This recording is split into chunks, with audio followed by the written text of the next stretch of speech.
L'hôpital Matlaboul Fawzeyni de Touba, paralysé depuis 2 mois par la grève des travailleurs de la santé qui dénoncent la souffrance de la structure sanitaire avec des plateaux techniques vétustes, mais aussi des conditions difficiles des travailleurs. Ces blouses blanches demandent l'intervention du khalife général des Mourides afin de décanter cette situation qui perdure. Mamadou Makhtar Sarr nous en dit un peu plus. L'hôpital Matlaboul Fawzeyni paralysé depuis près d'1 mois par la grève des travailleurs affiliés au SAMES, Sintra, Synthèse et FGTS. Docteur Mamkoumba Sarr du syndicat national des médecins du Sénégal liste les raisons. C'est vraiment ça qui nous a soulevé. Déjà, on sait que ici les structures sanitaires du Sénégal et plus particulièrement à Touba sont en souffrance en fait. Parce que là, les plateaux techniques ne sont pas de bonne qualité. On n'a pas tout ce que l'on veut pour vraiment assurer un service de qualité pour nos populations. En plus, sur le plan social aussi, les secteurs de la santé vivent des injustices, surtout sur le plan du traitement social. Donc c'est ce genre de situation-là qui nous ont fait soulever et le non-respect aussi du protocole d'accord par le gouvernement. Ces syndicalistes de la santé invitent les populations de Touba à se soulever pour réclamer une structure sanitaire digne de son nom. Je les aide en fait, parce que là c'est eux vraiment, surtout les populations diminuées qui en payent les pots cassés. Parce que là c'est eux qui fréquentent nos structures sanitaires. Donc normalement c'est les populations qui devaient même se soulever pour vraiment crier cela, pour que l'État puisse doter les hôpitaux vraiment de matériel de qualité et plus qu'ils puissent aussi traiter d'un point de vue salarial les travailleurs pour qu'ils puissent assurer leur bien-être social. Donc les populations devaient même soulever, avant même que les travailleurs de la santé se soulèvent, c'est les populations qui devaient pour qu'ils règlent le problème des hôpitaux et pour régler le problème des travailleurs de la santé, en plus particulier les médecins. Ces médecins du Sénégal demandent l'intervention du khalife général des Mourides, Serigne Cheikh Sidi Makhtar Mbacké, afin d'amener l'État du Sénégal à régler définitivement le problème de la santé qui n'a que trop duré. À Touba, en fait, on appelle au guide suprême du mouridisme pour vraiment amener l'État vraiment à s'asseoir pour vraiment régler ces maux de la santé. Parce que là, on passe chaque année de sortir en grève. Donc, c'est des questions qui méritent d'être discutées, débattues, vraiment pour que ces situations ne se reproduisent plus. Touba Mbacké, Mamadou Makhtar Sarr pour la radio-télévision Walfadjri. Merci Mamadou Makhtar Sarr. Les déflatés des 4 agences dissoutes continuent de réclamer leurs indemnités de licenciement après une manifestation sanctionnée par l'arrestation de 7 d'entre eux ce jeudi. Ces ex-travailleurs disent en avoir marre. Ils réclament leur dû et se disent prêts au sacrifice suprême. Un reportage de Amamassi. Sortis devant les locaux de l'ANPEJ ce jeudi dans la matinée, afin d'alerter l'opinion sur le calvaire dont ils sont confrontés depuis bientôt des années, les ex-travailleurs des agences dissoutes par le chef de l'État, à savoir l'ANEJ, la FNPJ, la GEP et l'ANAMA, ont subi les foudres des forces de l'ordre. On était venu au niveau de l'ANPEJ pour faire un rassemblement pacifique, véritablement pour informer l'opinion nationale et internationale sur notre dossier. Mais malheureusement, 6 de nos ex-agents ont été interpellés par la police, brutalisés et frappés. On ne sait pas ce qui leur est advenu. Mais tout ce qui adviendra à ces gens-là, nous dirons que c'est les forces de l'ordre qui seront responsables. À l'origine de leur colère, les indemnités de licenciement dues par l'État, une somme derrière laquelle ces agents courent en vain. Le chef de l'État avait donné son engagement et des garanties le 18 mars dernier à Pékin devant les autorités locales, les imams, les délégués de quartier, les mouvements de jeunesse, pour dire qu'au plus tard, le 30 avril, le dossier sera réglé. Ils ont payé à Big Togo 12 milliards pour l'indemniser. Au moment où de dignes fils sénégalais qui s'occupaient de l'emploi des jeunes, jetés dans la rue depuis presque 3 ans, ces indemnités ne sont pas payées. Et ils nous disent tout haut que leurs droits ont été payés. Rien n'a été payé. Seuls 3 mois d'arriérés de salaire ont été payés dernièrement. Venu le prêter main forte, le leader de l'Eral Askanui, Omar Faye, déplore l'attitude de l'État face à cette situation. Ces jeunes Sénégalais qui sont là, qui sont restés 3 ans sans être payés pour un montant de 3 milliards. Et pourtant, on nous dit que le Sénégal a un budget de 3 000 milliards. On a payé à un Ivoirien qui s'appelle Bitogo 12 milliards. On ne peut pas régler ça pour 3 milliards tout court. Réunis autour d'un collectif, ces 227 ex-agents, tous victimes de la dissolution des agences chargées de l'emploi des jeunes, n'ont l'intention de reculer devant rien ni personne, cela jusqu'à l'obtention de leur gain de cause. On sait se battre et on va se battre. J'ai pris l'engagement que je vais saisir immédiatement le ministre des Finances, Amadou Ba, pour que ce problème-là soit réglé. L'Union sénégalaise des transporteurs routiers du Sénégal, dénommée USTR, se dit déçue des taxes imposées par la Sénac sur l'autoroute à péage. Ces transporteurs qui procédaient à un bilan à mi-parcours du projet de renouvellement de gros porteurs sollicitent ainsi l'appui des autorités dans ce reportage de Théodore Semedo. Système de taxation à l'essieu appliqué aux gros porteurs sur l'autoroute à péage, l'Union sénégalaise des transporteurs routiers parle d'un néocolonialisme déguisé sur les tarifs fixés par la Sénac. Il y a une société qui est là au Sénégal, qui s'appelle Sénac. Il est là pour tuer les Sénégalais. Il y a un document qui est là. Il y a un camion qu'on prétend dire qu'il est en surcharge. En passant par l'autoroute, on lui demandait de payer 2 222 000 francs. Un seul camion qui a un chargement de sable qui coûte 60 000 francs, on lui demande de payer 2 226 000 francs. Le drapeau, ce n'est pas le drapeau de leur pays, c'est notre drapeau, c'est le Sénégal. Ces transporteurs qui expriment leur satisfaction sur le bilan à mi-parcours de leur projet de renouvellement des gros porteurs souhaitent également l'accompagnement de l'État. Nous, on attend de l'État seulement l'accompagnement, c'est-à-dire la lettre de garantie, parce que c'est le président qui nous l'a promis. La deuxième chose qu'on a demandé à l'État, c'est de faire la mise en place du bureau de fret. Ce sont au total 3000 véhicules qui sont prévus dans ce projet test du renouvellement des gros porteurs pour remplacer le parc automobile jugé vétuste. Théodore Semedo, direction Saint-Louis, où la tension s'invite aux préparatifs de l'élection du président de la Chambre de commerce. Le camp du président sortant a saisi la Cour suprême pour annuler certaines décisions qui ont été prises par le ministre du Commerce et le gouverneur. À ce propos, écoutons Maître Alioune Abatalib Gueye qui s'en explique au micro de Gabriel Barbier. Effectivement, la coalition dirigée par le président sortant, Cheikh Mamadou Soura, m'a constitué, m'a fait confiance donc pour introduire le recours d'excès de pouvoir contre l'arrêté numéro 1078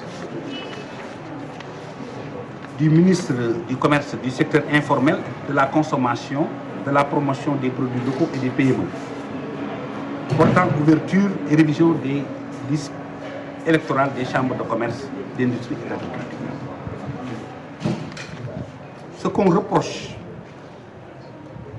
à cet arrêté, c'est d'avoir violé les dispositions de l'article 26 du décret de 2003 organisant donc de telles élections. Le gouverneur de la région de Saint-Louis a pris un communiqué en date numéro 44 de février 2016 pour fixer les dossiers que doivent présenter les candidats ou tout simplement les électeurs. Parce qu'avant d'être éligible, il faut être électeur. Il n'y a aucun problème pour ce qui concerne, en ce qui concerne. Nous ne faisons aucun greffe de communiqué. Parce que la liste prévue pour la section commerciale est à tout point de vue mentionnée sur son communiqué et à tout le point de vue identique que la liste exigée par le décret. Mais le problème, c'est que monsieur le gouverneur a sorti le 13 mai 2016 un autre communiqué, numéro 102, pour changer littéralement les exigences. Direction Doudoul et Tilaboul dans le dénuement. Les populations de ces deux villages de la commune de Toubatoul dans le département de Thiès ne disposent ni d'électricité ni d'eau potable, encore moins d'infrastructures sanitaires. Au cours d'un rassemblement populaire, elles ont appelé les autorités étatiques et municipales à remédier à cette situation. Gorgui Sambagnaye nous en édifie. Tilaboul et Doudoul, deux villages de la commune de Toubatoul où les populations n'ont pas le sentiment d'être au XXIe siècle, La localité ne dispose ni d'eau potable ni d'électricité. Les habitants regrettent le non-respect des engagements pris par le chef de l'État. Nous, population de Tchileboul et de Doudoul, réclamons l'accès à l'électrification et à l'eau potable à suffisance. Mais à ces doléances, l'État a préféré répondre par une kyrielle de promesses jamais suivies d'effet. Les femmes de Doudoul et de Tchileboul, premières et principales victimes de la situation de leur village, en plus de passer la plupart du temps au puits, elles sont également victimes de vols, mais aussi d'autres problèmes de santé. Tu dépenses toutes tes économies, tu t'achètes du bétail et te lever au beau jour, on te le vole à la faveur de l'obscurité. Nous ne disposons pas d'électricité. Pire, nous n'avons pas de case de santé. Il y a même des cas d'avortement qui se sont signalés. Il m'est arrivé une fois d'évacuer des femmes enceintes à bord d'une charrette. Les populations de cette partie du Sénégal ne doutent en aucun moment de leur citoyenneté à part entière. Seulement, elles dénoncent le parti pris des autorités qui privilégient des localités au détriment d'autres. Est-ce que réellement au Sénégal, il y a deux catégories de citoyens? Une catégorie de citoyens qui méritent de l'électricité, de l'eau potable, et également toutes les commodités. Et une autre catégorie de Sénégalais condamnés à croupir dans la soif, dans l'obscurité, mais également dans la paupérisation.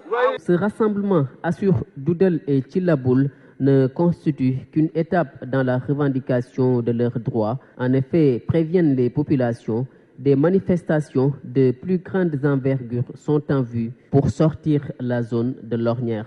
Gorgui Sambandiaï Thiès, Walfadjri. Nous en sommes au reportage consacré à ce mois béni de Ramadan, qui est une période où tous les musulmans font preuve de foi et de courage. C'est le cas de certains charretiers. Malgré la diète, ils arrivent tant bien que mal à s'acquitter de leurs tâches. Un reportage de Marthe Diouf.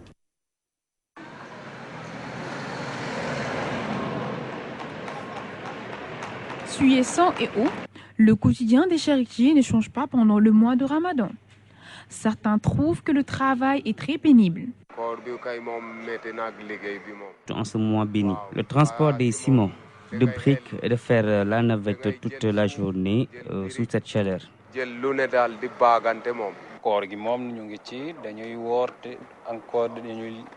métier de charretier est un travail de dur labeur, surtout en ce mois béni.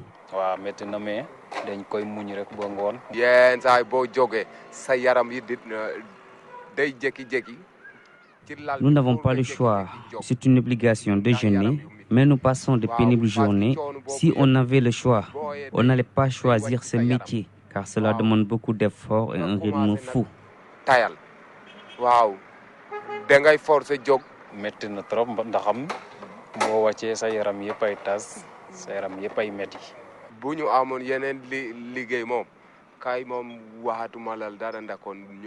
Moussa pense que rien n'a changé car le poids de la pelle est toujours supportable. Le Ramadan est une période de courage et de foi, mais vu que nous ne sommes pas des marchands ambulants, on a droit à un repos lorsqu'il n'y a pas de tâches. Le Ramadan, une période de dévotion et de prière, mais aussi où tous les musulmans montrent leur courage et leur foi. Ces charretiers en font partie. Profession de dur labeur, ils se mettent toujours au travail. Merci. À présent, l'actualité internationale. Suivons cette synthèse.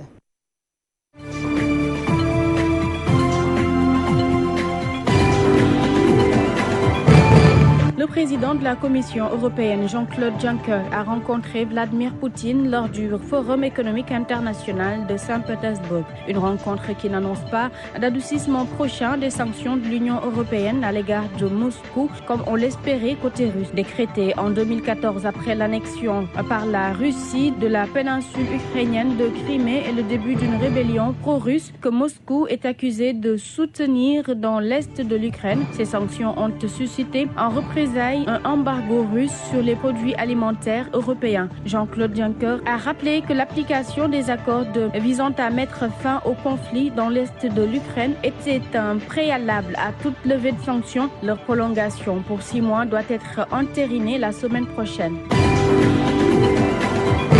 Le meurtre de Jo Cox, une députée travailliste pro-européenne tuée par balle jeudi dans le nord de l'Angleterre, a fait basculer dans le drame la campagne du référendum sur l'appartenance du Royaume-Uni à l'Union européenne à une semaine du vote. Après l'agression, la police a interpellé le tueur présumé, un homme de 52 ans, décrit par ses voisins comme un solitaire, identifié par les médias comme Thomas Mayer, un partisan dévoué d'un groupe néo-nazi basé aux États-Unis. Ses motifs ne sont pas encore connus. Aussitôt l'agression connue, la campagne en vue du référendum du 23 juin qui voyait le camp en faveur d'une sortie du Royaume-Uni de l'Union européenne gagner du terrain avec 2 nouveaux sondages jeudi donnant gagnant, s'est suspendu. Les premières victimes de la tuerie de la discothèque Pulse ont été enterrées jeudi en périphérie d'Orlando. L'attentat qui a fait 49 morts et 52 blessés est le plus grave aux États-Unis depuis le 11 septembre. Les visites sur les lieux de fusillade sont devenues un triste rituel de la présidence Obama et il n'a pas dérogé à la règle. Ceux qui ont été blessés ici ont été abattus par un seul homme avec une puissante arme d'assaut. Ses motivations ont peut-être été différentes de celles des tueurs d'Aurora ou de Newton, mais les instruments de mort étaient les mêmes. Ceux qui défendent un accès facile aux armes d'assaut devraient rencontrer ces familles et leur expliquer pourquoi, a déclaré le président américain Barack Obama à Orlando. La veille, les députés démocrates ont décroché une petite victoire. Après 14 heures d'obstruction parlementaire, il a obtenu qu'une proposition de loi limitant l'accès aux armes pour les suspects de terrorisme soit examinée au Sénat.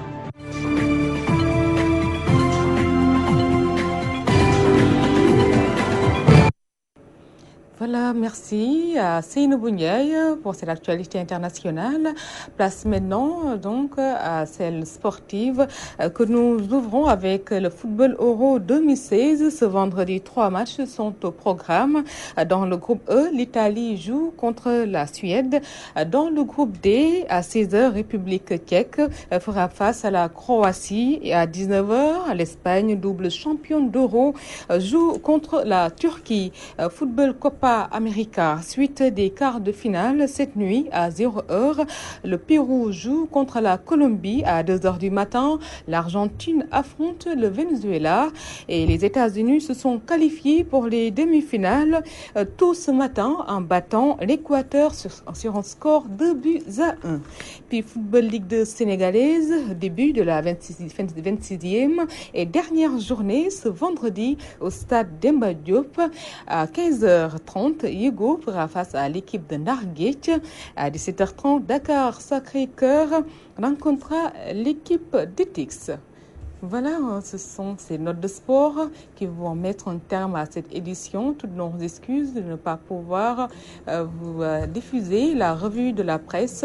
Et donc, un grand merci à Diarato Penda Dialogué, Ramatoulaye Sall Diop, Aïssatou Diagne qui ont assuré la technique de ce journal réalisé par Ousmane Sen. D'autres informations à 14h avec Fatoumata Sey pour la version Wolof. Merci d'avoir suivi et nous vous souhaitons de passer une excellente après-midi.